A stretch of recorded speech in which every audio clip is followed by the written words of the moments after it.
এরা আমরা গরু কিনতে গেলে বাঁশ কিভাবে দেওয়া লাগবে ওরা ফিটিং করে রাখে সিস্টেমে।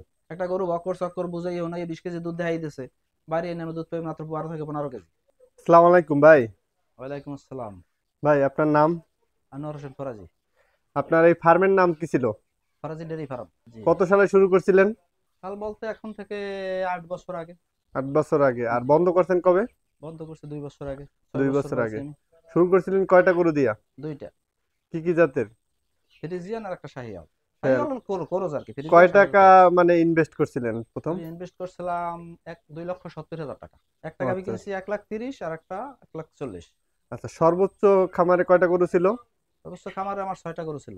6টা গরু ছিল। গাভী 6টা ছিল না 6টা। বাচ্চা টাচ্চা নিয়ে? গাভি 6টা ছিল দুধের। ও, আর বাচ্চা? বাচ্চা ছিল সবার সাথে 4টা। 4টা, তার মানে 10টা, সর্বোচ্চ 10টা হ্যাঁ, ছিল। ছিল। ঘাস পালন করছিলেন কয় শতাংশে? ঘাস পালন করছি মাত্র আমি 15%। আচ্ছা, এটা বন্ধ করার কারণ কি ভাই? বন্ধ করার কারণ, এই দেশে গরু পাইলে লাভ করার মতো কোনো সুযোগ নাই।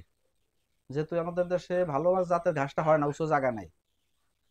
দ্বিতীয়ত আমাদের খাবার খরচ বেশি। খাবার খরচের তুলনায় দুধের দাম নাই। 1 কেজি দুধের দাম 60 টাকা। বিক্রি করতে গেলে দেখা গেছে টাকা ঠিক মতো পাইবেন না।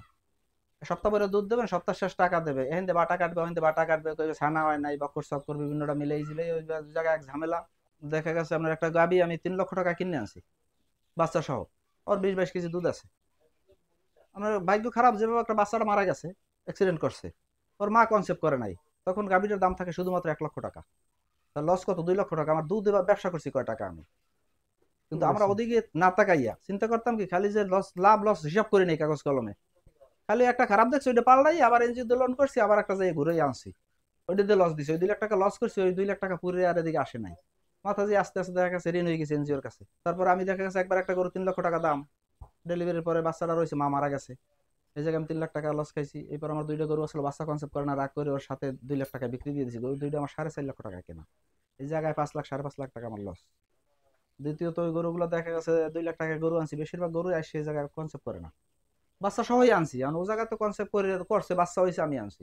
খাবার দাবারের ব্যবধানে না কোন কারণে আমাদের দেশে তো ব্যাপক ঘাস নাই। ওদের দেশে তো ব্যাপক ঘাস খাওয়াইয়া গরু পালে, কনসেপ্টটা ঠিক মতো করে। কনসেপ্ট না করার কারণে ওই 1,60,000 টাকার গরু যখন বিক্রি করতে যাই, দেখা যাচ্ছে হুদা 60,000 টাকা দাম থাকে মাংসের হিসাবে। আপনার এখন পর্যন্ত মানে টোটাল এই গরুর ফার্ম করে আপনার কয় লাখ টাকা লস হয়েছে? এই 5 থেকে 6 লাখ টাকা লসে আছি। 5 থেকে 6 লাখ জি। টাকা লস। জি, আর আমার আর নিজের কোনো পুঁজি নেই, আমি অরিজিনালে বাবার সম্পদ নাই, এই মনে করেন অল্প যেটুকু আছে টুকটাক থাকার মতো। আর সব এনজিও টাকা।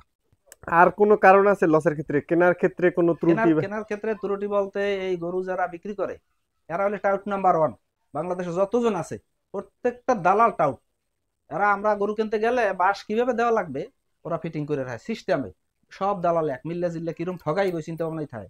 একটা গরু বকর চক্কর বুঝাই ওনাকে 20 কেজি দুধ দেখাই দিতেছে, বাড়ি এনে আমি দুধ পাই মাত্র 12 থেকে 15 কেজি। মানে 10 কেজি নাই? 10 কেজি নাই। ওরা দেখাইবে কিভাবে দেখাইবে, দেখবেন আপনার রাত্রে ঘুমাইছেন ওর ঘরেই রয়েছেন, রাত্রে ঘুমাইছেন, ওষুধ খাওয়াইছে, খাবার খাওয়াইছে, যাতে দুধটা বাইর করা যায়। ও দেখাই খাওয়াই দুধ বাইর করে মোটামুটি দিয়েছে, লেজে কলাই মিলে 22 কেজি দিয়েছে, আপনি আইয়া 7-10 কেজি পাইবেন না। তার মানে আপনার 6 বছর চেষ্টা করছেন যে লাভ সর্বোচ্চ চেষ্টা করার করছি, জন্য, এর মধ্যে কিন্তু কোনো চেষ্টার লাভ মধ্যে হয় নাই। আমি আমার ফার্মে তো বেশিরভাগ ডাক্তার খাটান লাগে নাই। আমি মোটামুটি ডেলিভারিটা নিজে ইনশাল্লাহ পারি। তারপর আমি টেকতে পারি নাই।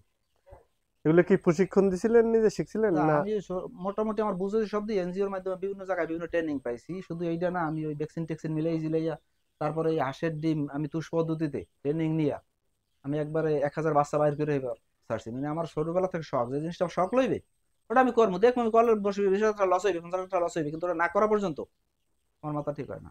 আচ্ছা, এখন ধরেন যদি কেউ ফার্ম করতে যায়, আসলে আপনার এই এত টাকা লস হওয়ার পর অভিজ্ঞতা থেকে মনে হয় যে কি কি করলে এই লসটা হবে না? করলে লসটা হইবে না, এক, পারফেক্ট জায়গাটা ভালো লাগবে, ওনার যাতায়াত যোগাযোগ ব্যবস্থাটা। দেখা গেছে রাত্রে একটা বিপদ হয়েছে, একটা ডাক্তার যেন উনি পায়। দ্বিতীয়ত উনি 2টা গাভী যদি পালে সর্বনিম্ন 10 করা জায়গায়, 33% জায়গায় উনি ভালো মানের যে মোটা গাছটা খুলনার লাইনে লাগায়, ওটার নামটা কি, নেপিয়ার নাকি, ভালো মানের যেটা মোটা মোটা হয় ভুট্টা গাছের মতো, হুম। উঁচু জায়গায় যেন বর্ষা অন্য সবসময় হয়, গাছটা শীতে শুধু একটু বাড়ে না, বাকি 3 মাস বাকি টাইমটা প্রচুর ঘাস হয় ওই দেশে। এই ঘাসটা ওনার আগে লাগাইতে হবে ঘাস। তারপর ভালো মানের একটা ছোট সেট করবে, এবং 2 দাঁতের একটু ভালো মানের একটু গাবি কিনবে, যে বোঝে হারে দিয়া নতুন যদি করে। উনি কেনার পরে ওনার গরু কেনার ধান্দায় মাথায় দেওয়ার নামাই হেলাই, জীবনে আমি গরু কিনবো না। ওইতে বাচ্চা নেবে ভালো পার্সেন্টেজ দিয়ে, ওই দিয়ে মা বানাইবে। ও মাবানাই বিক্রি করবে প্রয়োজন পড়ে, তাহলে লাভ করতে পারবে। আর আমাকে পরিকল্পনা, আমরা তো নতুন ছিলাম, দেখা গেছে 5টা গরু আনছি, দুধ নাই, গাভিন হয়েছে, 2 লাখ টাকা আনছি, 1 লাখ টাকা গাভিন গরু দিয়ে আবার কিনা 1 লাখ টাকা পুরো একটা দুধের গরু আনছি। আমরা বেশি লস খাইছি এই জায়গাগুলো। অনেকেই আছে আপনার মনে করেন প্রবাসীরা বিদেশ থেকে আইসে, অনেক টাকা থাকে, আইসে মনে করেন 4, 5টা 10টা 20টা গরু দিয়ে শুরু করে।